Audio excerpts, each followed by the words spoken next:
am Sandrine. I am the owner of the small Hucknall-based craft business, The Frog in the Craft. I hope that you're enjoying the your visit of the Ashfield Arts Festival park, virtual park so far, and thank you very much for joining me. After a short introduction, I will tell you a little bit more about the Dorset button and what you need in order to get started with this wonderful craft. I will also show you how to make a Cartwheel Dorset Button Keyring. This is the Dorset Button Keyring that you will be making with me. So let's get started. So as you might have guessed by now, I am French. I have moved, so hence the frog in the craft. I have moved to England 25 years ago, and I've been living in Hucknall for about 20. I started the Frog in the Craft, which is a crafting supplies, workshops and handmade business, officially in November 2018. I have had to have a bit of a break, not just due to COVID, but in 2020. But I have officially restarted properly a little bit before Christmas, well, last Christmas 2020. Inspired and encouraged by my granddad, really mainly from a young age. I have actually always been curious about traditional arts, traditional crafts, even all trades, making things by hands. I mean, I made my first wooden sewing box with him. And I do remember making it. Actually, that was really great fun. Arts and crafts are also a kind of therapy for me, as I have fibromyalgia. So crafting always helps me to keep calm and focus, and distract me from pain when I'm having a bad day.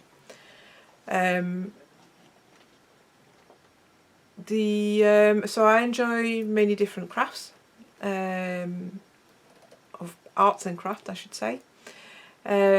Dorset buttons though, needlecraft as well, such as sewing, knitting, needle felting, and also the quilling paper craft are really the ones that I enjoyed the most. A lot of my work, especially wall art, actually incorporates quite a few of them. I don't really like to just stick to one. I quite like to mix and match them. And as a side project, I really also like to experiment with recycling crafts. My makes for the business, they range really from custom made, framed quilling or mixed craft wall art, and they go up to items made with recycled materials, all sorts of various Dorset button based items such as jewellery, accessories, decorations for the home, or even the car, bookmarks, key rings, and those are actually available as, or some of those are available as ready-made or as DIY kits. I also do, well, pre-COVID, I also used to host craft workshops to learn how to make Dorset buttons, various Dorset buttons, macrame, weaving, and quilling. So yeah, I really hope that I will be able to get back to doing those very soon, by the end of this year if possible. So why the Dorset button? Well, it's because it's a heritage craft, and so I was just bound to be interested. It originated in Shaftesbury, in the county of Dorset, in the early 1600s.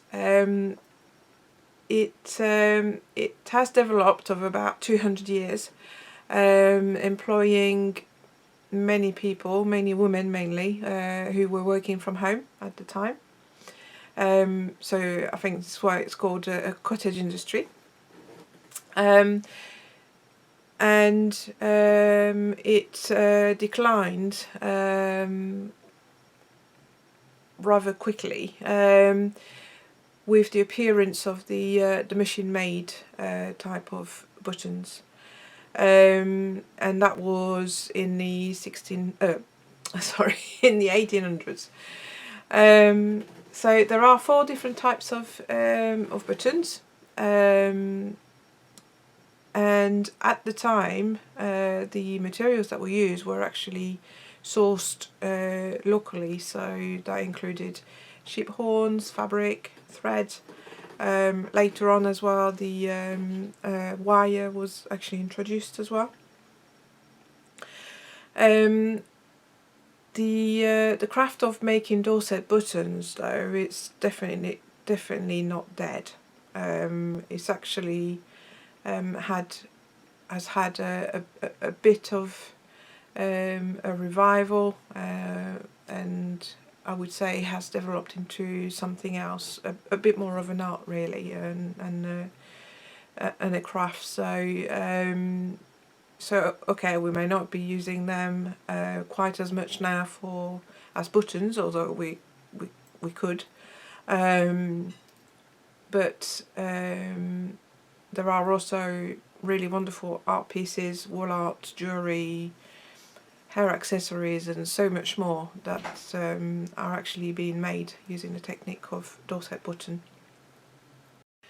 So in the next part of this video I will show you what you need to get started with this craft, and then I will show you how to make this Cartwheel Dorset Button Keyring. We'll try and show it a little bit closer. There we go. This is the back, this is the front.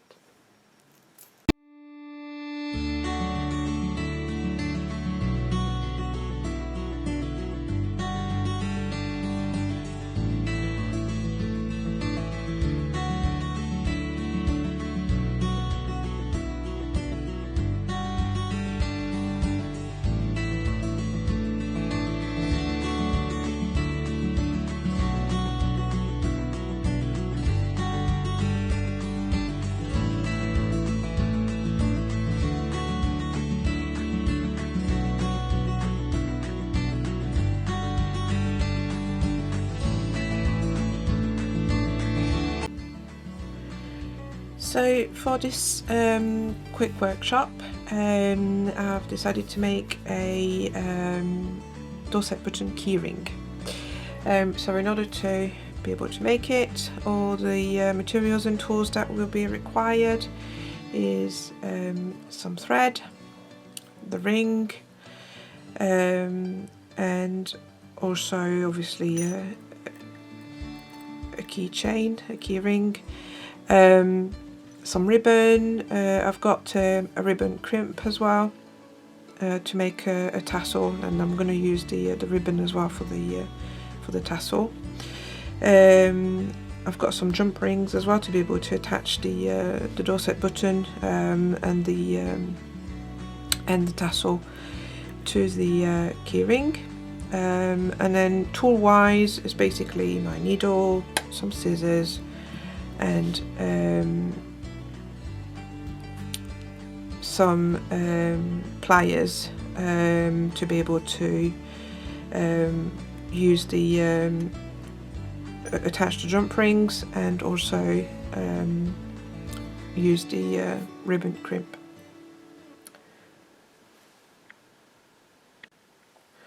Okay, so I'm going to start with making my my ribbon tassel. So basically I just need to cut my ribbon in the or fold it to start off with in the length that I want to use.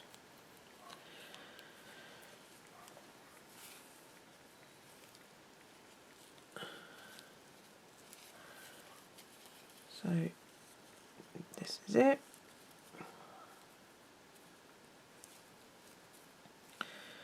And then I can apply the little ribbon end there.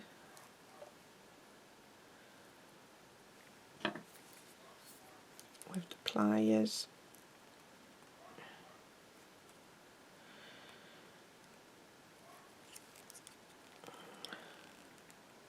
There we go. Make it all nice and tight on both ends, just to make sure that the ribbon doesn't go and comes undone at any point. So yeah, it's quite this is quite solid. Then I just need to cut these bits. There we go, and just to make sure that the ribbon doesn't fray, although this one is not too bad actually, but I don't really want to take any chances, so I'm just going to make them, and it looks a little bit nicer anyway.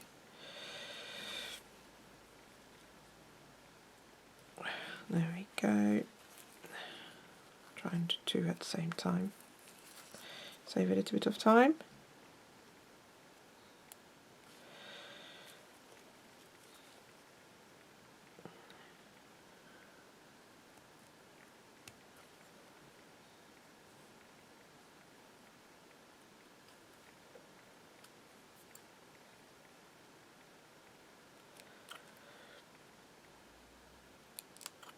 There we go, and then let's do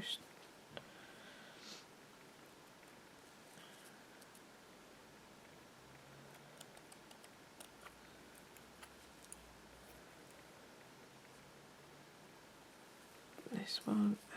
This one's been done, but it's got a little bit there. That's not good. And the last one.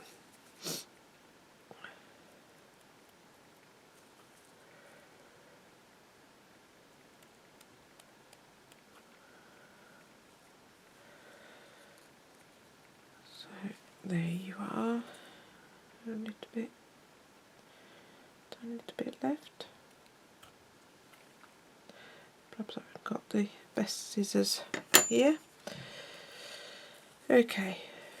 I think to make it slightly neater as well, this probably could do with just a quick iron. Obviously that's the way that it was in the packet, it was folded over, so it does have a few creases, but yeah, I can sort that out later with a quick iron. So that's the tassel, ribbon tassel done.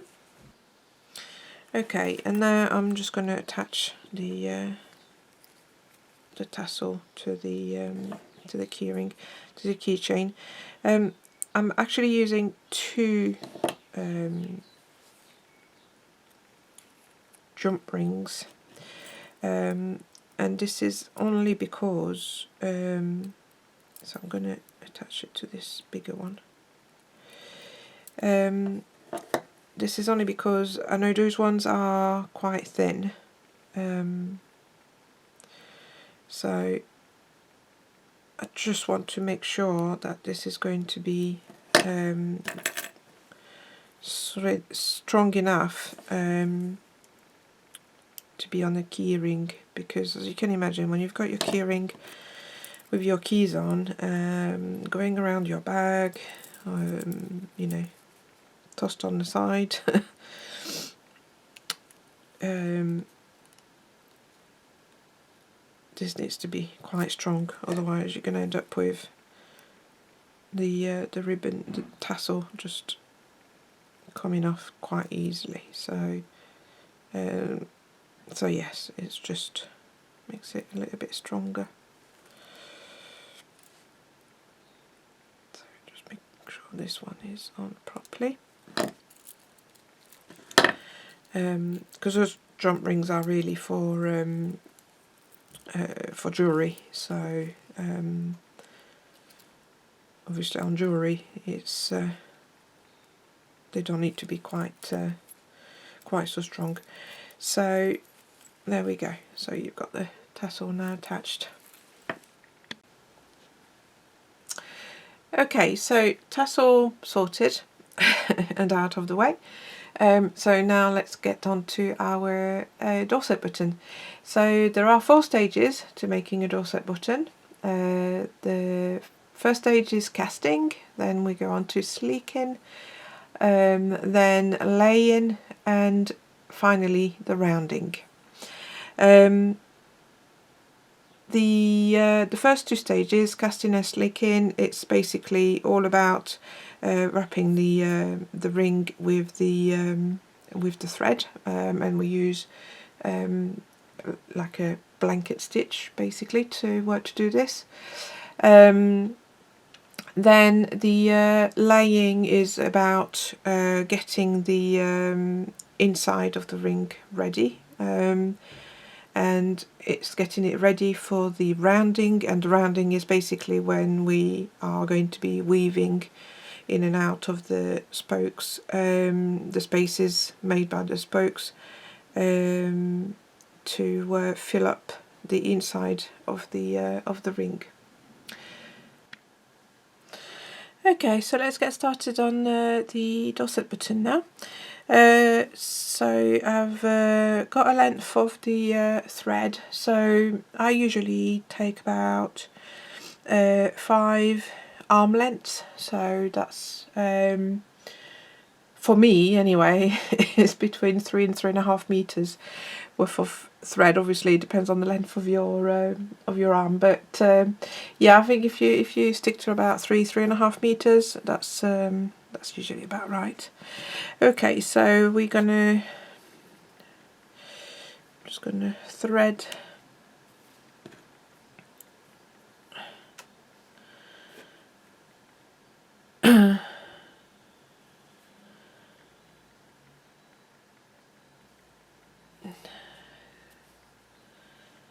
my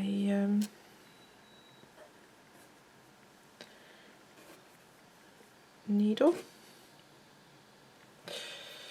Where's the start? There. So obviously at the start it will be a little bit more difficult because of the fact that you have such a long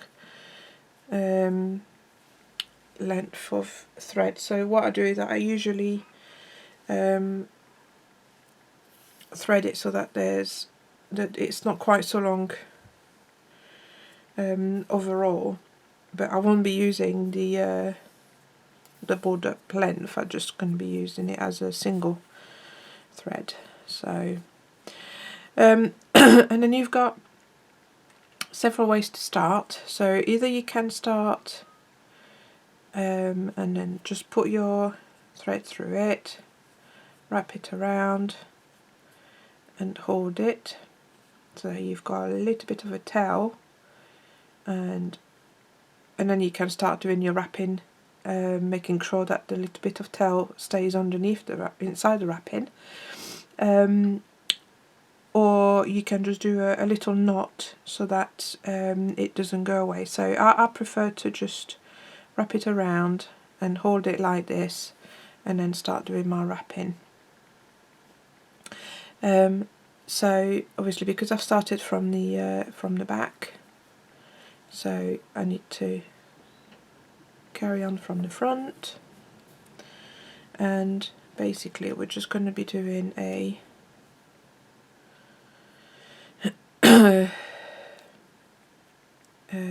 blanket stitch all the way around.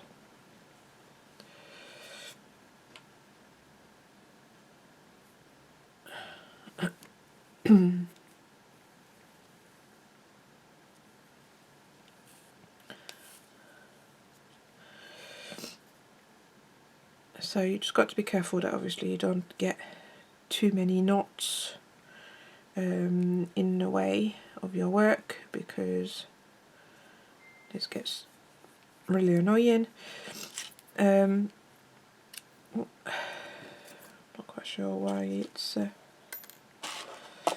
done that. There we go. I've just got far too many things on my desk. So to do the blanket stitch, so you go through your ring and then through the little loop that you've got.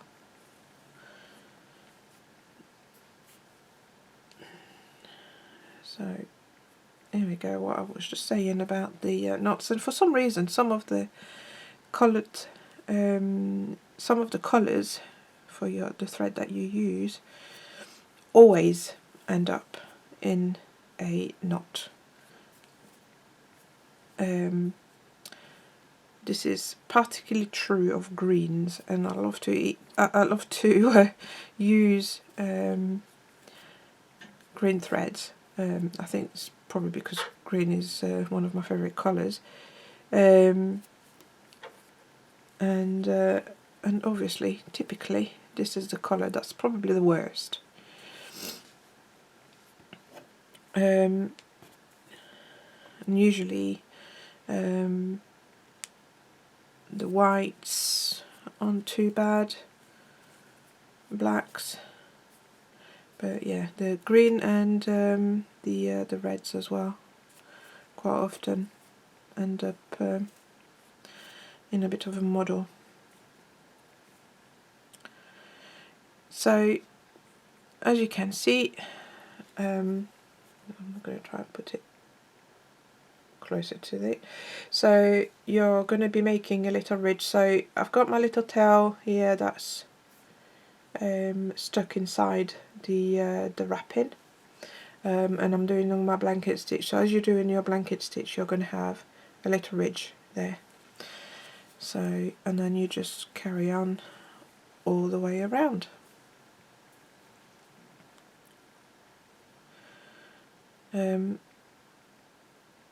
This shouldn't take too long, but obviously it all depends on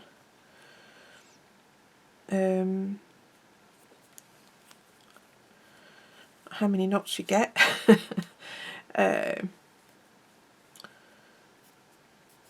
It depends on the size of your ring. Depends on the thickness of your thread.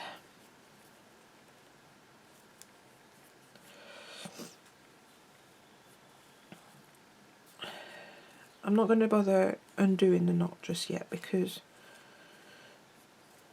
it's probably going to come back eventually. So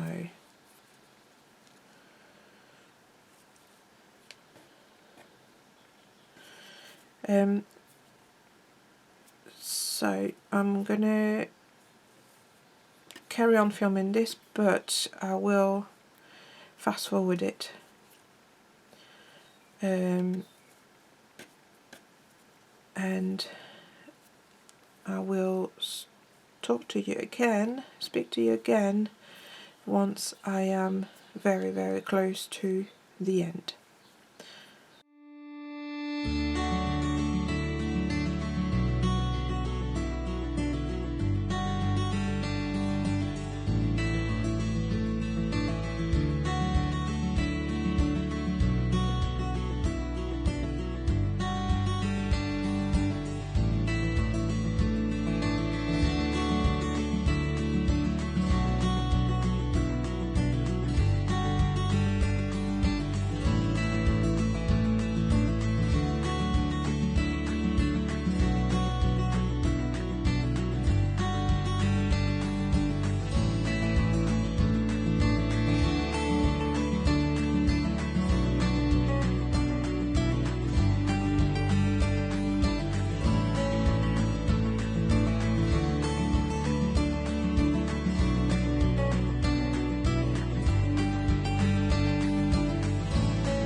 something else I wanted to mention to you also is, whilst you are doing the casting, I do apologise for the noise in the background. As you are doing the casting, it's quite good actually every now and again to just double check that you've not got any gaps in between each loops, and just to make sure that it's a little bit, you know, quite tight. So I've just done a little bit of that, and then if there are any gaps, then really it's just a question of just pushing them, you know, pushing it tighter against each other. So obviously when it looks like you're nearly finished, in actual fact you probably have quite a lot of quite a lot of your ring to go against. So I'll just carry on until I'm a little bit closer, and I'll fast forward.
But just the last few bits, just want to make them tight enough.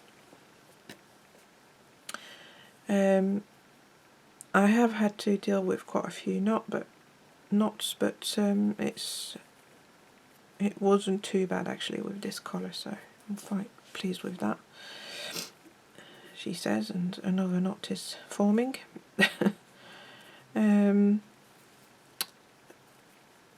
Right, so I am getting very close now. I just want to make sure that there's no gaps left so that you can't see the wooden ring inside, basically.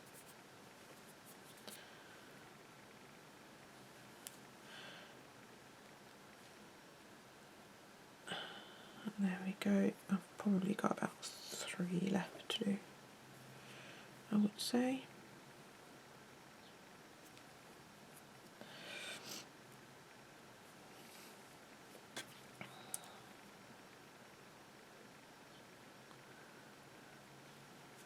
Yes, one last one, and then it's done. Okay, so once you're on your last one, so you don't necessarily have to do this. I usually prefer to do it only because it just finishes it off and links the end to where you started. So I just make sure that my the 2 ridges, the 2 from the end and from the start, are basically in front of each other. And then I'm just going to feed my thread inside a couple of the starting loops. Only a couple, maybe. I mean, if I can just manage to catch one, I will try and catch just the first one, but a couple is fine. It works just as well. Like I said, it's just literally to finish it off better. Okay, so once you've finished doing that, doing the wrapping or the casting, it's time now to go on to phase number 2, which is the sleeking. So sleeking is literally about getting this little ridge on the inside of your ring. So to do this, all you need to do is literally just push it, making it slide inside. So if you do it in stages like this, so first push it all the way around about halfway so that it sits on the just on the outside, and then just carry on again until you're happy. So sometimes you might need to look on both sides actually, because as you will have twisted it or slide it all the way around, it might have made it go round a little bit further on the first bits that you did. So yeah, and then the second stage, just like I said, just carry on pushing it again, but this time so that it sits on the inside of the ring. And then just have a look through just to make sure that it's all inside, it's not doing too many waves and zigzags, and just so you're happy that it's inside properly. Okay, so I'm quite happy with that. So this is where my my thread has ended, so I'm going to put that on the back, and this will be the back of my work and this will be the front.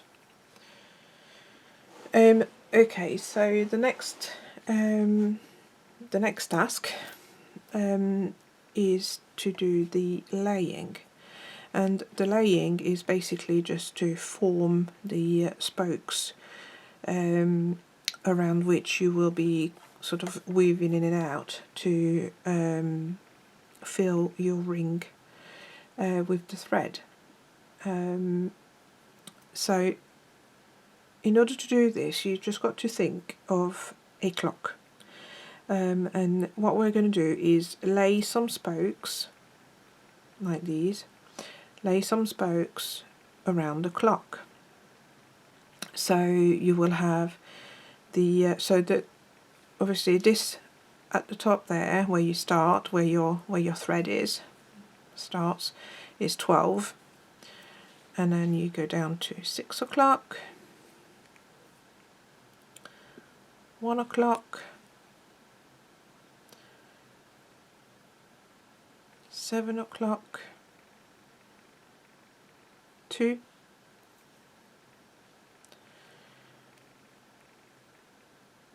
8, 3,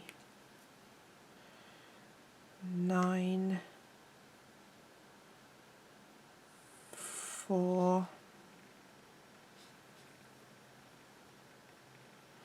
so my 9 is not very high actually. 9, 4, 10, 5 and 11. So once you're on this 11,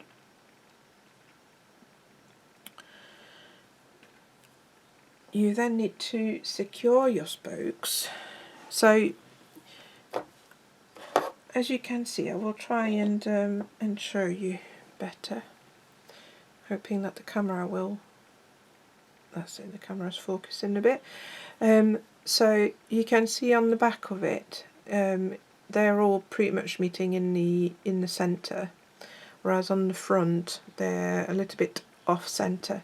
So you need to bring this off centre back towards the centre of it, and by doing that you will also be securing the spokes so that they do stay like this. If you're not fully happy with the way that your spokes are laid, then just take them off, start again. But don't try and be perfect the first time. I think to start off with, just to get round to understanding how your spokes go, is quite important, and then you can get to the perfect later and with practice. So I'm not fully happy with where I've put some of those, so I'm going to do it again, and then I suppose I'll be showing you again how to do it. So just undo it and then try again. So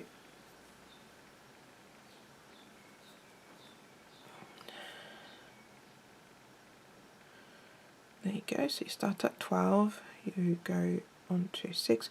So I've shown you one way to do it. The other way as well, which sometimes actually works better, it's to actually go down to 6 and back up to 12 to start off with, just to make sure that you've got your spoke on the front and on the back, because on the previous one, I don't know whether you saw, I only had the spoke on the back and not on the front. So just to make sure that you've got a spoke on both sides, this is sometimes a better way to actually do it. So I did 12, 6, and now I'm going on to 7, 1,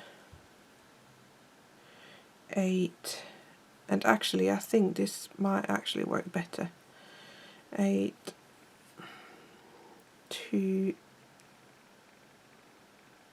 there we go. 9, 3, and this time, I don't know if you can see, but this time actually it's better centered on the front rather than compared to the back. So in actual fact, I do prefer that way. So it's really entirely up to you, because then you can just turn your work around and make the other side the front if you prefer the way that the spokes ended up on the other side.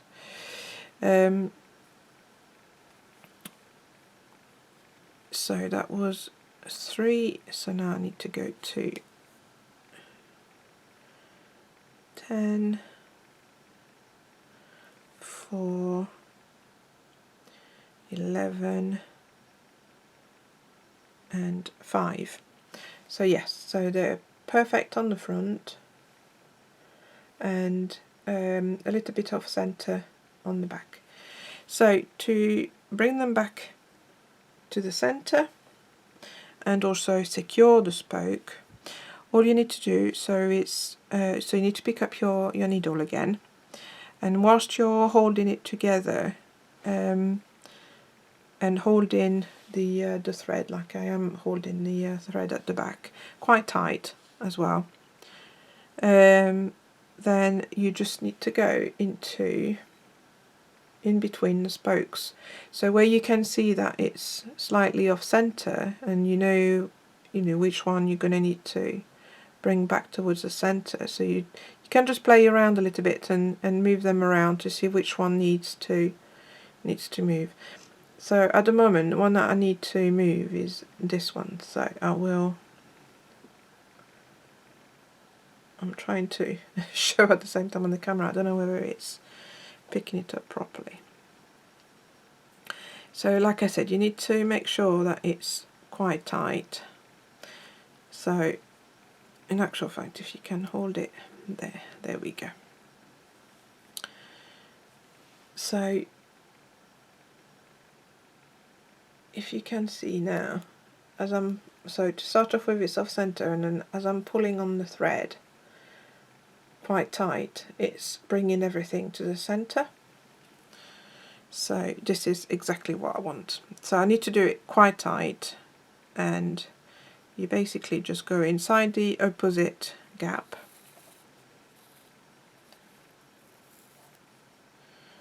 and down and pull it so that it's quite tight together. So that's one bit done, and then I'm going to go on the other side. So let's say that I started on the north end, ended up on the south, now I'm going on the east.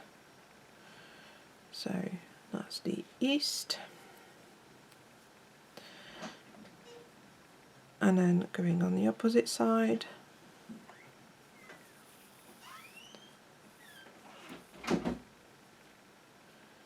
And pulling as tight as possible.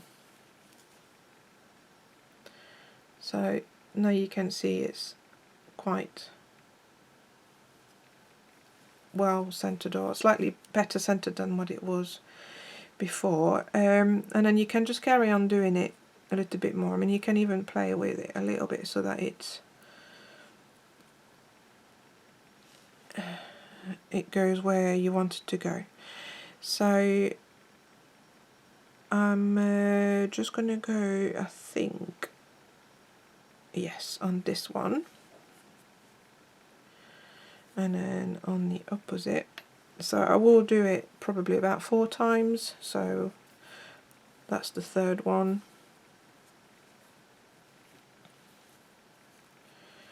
There we go. And I will just do it on this one as well, and then on the opposite side. There we go, that's my 4th time.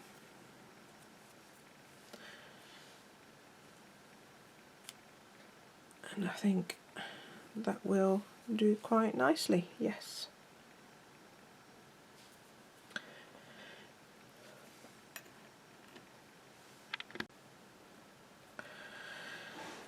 Okay, so now we're on our last stage, which is the rounding, and all we're going to be doing literally is to wound the thread around each spoke, and we'll go around the wheel, all of the spokes, and we'll do that over and over again until the ring is actually filled.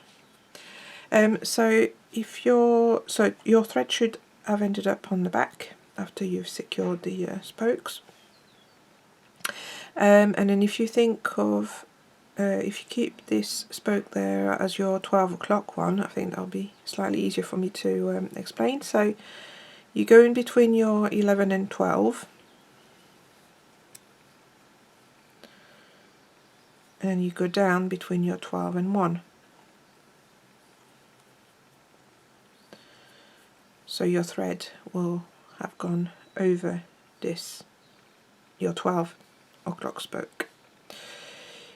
Then you go back up between your 11 and 10.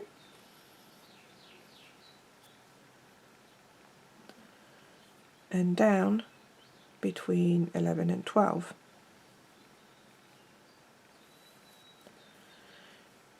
So now your thread will be wrapped around 12 and is about to be wrapped around 11. So then you go back up between 9 and 10, and down between 10 and 11. And you basically just carry on doing this until your ring is filled.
So here we go. So we're getting to the point, or I'm getting to the point where I just haven't got quite enough thread left to be able to finish. So this is where we're at now. So as you can see, there's still a little bit left on the outside to be covered. This is how it looks from the back. And I quite like the back as well, just as much as I do the front, to be fair. So you've got two ways to go about it. So firstly, I think mine is actually my button in places looks like it's not very regular. So I don't know whether you can see here, this is perhaps a little bit thicker than, for example, here. So what I'm gonna do in the first instance is spread it around, because actually I might not actually need to add thread to it. So you can obviously add thread to be able to finish it, but I think if you try and arrange it first, just to see where you're actually at, and see if you can arrange it. I'm just going to get the camera to go a bit further away so that I can work on here. So yeah, so you can just play around with it just to make sure that it's spread a little bit better, that it's perhaps a little bit better centered, a little bit more regular, let's say, and then actually I think I might just be done, because I don't think it's going to be worth getting more thread out just for the little gap that there will be once I'm finished doing this. So there you go. So I've just stretched it a little bit, moved it around, just to make sure that it's a little bit better centered, and I think actually overall it's much better now. And all it is, the reason why it went like that, it's probably because I was taking my time a lot more at the beginning of it, and I was doing it a lot tighter rather than at the end. Towards the end I was going a little bit faster. It was maybe a little bit more loose as well. So the way that you work on it, you basically need to do, unlike me, maybe try and be a little bit more consistent with your stitches. So I guess it's a little bit like when you do knitting or weaving, perhaps even crochet, I'm not sure, but where you might be a little bit tighter at the beginning of your work, and then a little bit looser. So yeah, so I guess if you want to take your time with it, if you want to make sure that it's a little bit more a little bit neater, let's say, then yes, do take your time with it, just to make sure that you do the same tension all the way around. So there you go. So I'm quite happy with that now, the way it is. So just to show you a little bit closer, so there is a little bit of a gap, but that's probably only about one row worth of one or two rows, let's say, worth of rounding. So I don't think it's actually worth getting more thread out just for that. So I'm going to finish this off, and to finish it off I'm going to basically hide this little bit of tail that I've got left.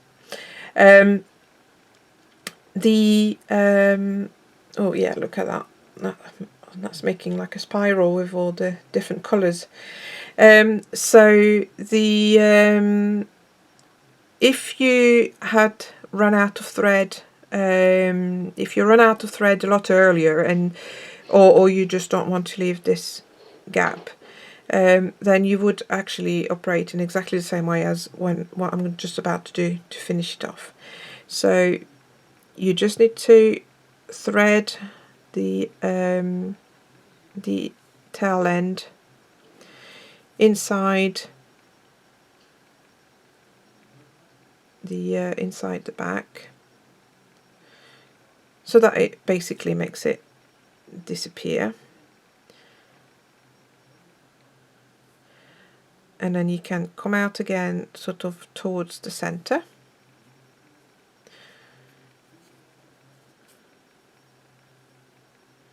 There you go. So this way you can't actually see it inside, and you shouldn't be able to see it on the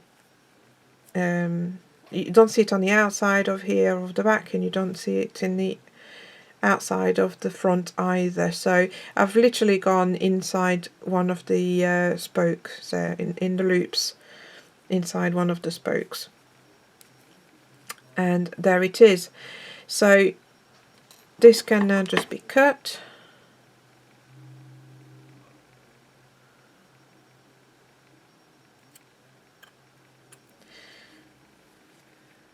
I've got very sharp scissors, but for some reason they just don't cut properly. There we go. So this is done. And then if you wanted to add more thread to do a few more rows of the rounding, then you would simply insert get your thread prepared on your needle, and then insert your thread through the center and through the same spoke as the one where you finished, so that you end up in exactly the same place again. Then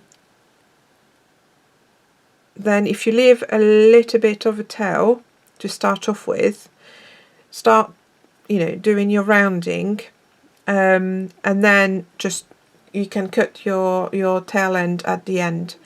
So once you finish it up, again you put your thread through one of the spokes, come back at the center, and then you can cut both the tail ends at the right at the end. This is just to ensure that obviously your thread is not going to come loose or come out. So yeah, so this is it.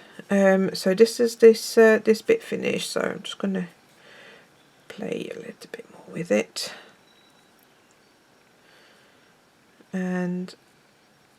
but this is essentially it. So there we go. So that's done. So now all I've got left to do, so here's the first bit that I made with the keyring. So I've got a little chain here, so this is where I'm going to add my my finished Dorset button. So I've got a bigger ring here because I don't think I mean those jump rings that I've used at the start to put the ribbon on, to put the tassel on, are probably okay, and they're probably just big enough to be able to put the Dorset button on, but I don't really like it to be too tight, so that's why I'm using a bigger one, a bigger jump ring for this. And this is also a slightly thicker jump ring, so it is actually stronger, so it'll be okay to just use the one. So I'm just going to get my my pliers to open it. So that's it, just open it in the same way as you would any other jump ring. Then put it in there. Let's just see which way around this ribbon goes, so that I've got, there you go, insert it. And it's just as well that there is a bit of a gap, because then it makes it slightly easier to insert the jump ring. Then close the jump ring, make sure that the gap, there's no gap, and this is pretty much it. There we go, this is where you can go, ta-da! I've made this. So this is the keyring all finished up, and yes, that's it. So I hope you you enjoyed making this. So time to wrap up. Thank you very much for watching this video. I hope that you have enjoyed it, and perhaps also that you have been able to have a go at the tutorial. If you have any questions, or if you'd like to share your Dorset button creations with me, maybe join one of my live workshops in person or via video link, I would love to hear from you. The easiest way to contact me is to head over to my website, www.froginthecraft.com. There are several options there to be able to contact me. So yes, I hope to see you soon. Enjoy the rest of your visit to the Ashfield Arts Festival stream park, virtual park. There are so many artists, talented artists in Ashfield, and so a very big thank you and well done to Claire, Finn, Tim and Stream Park for sharing all this with us. Bye for now.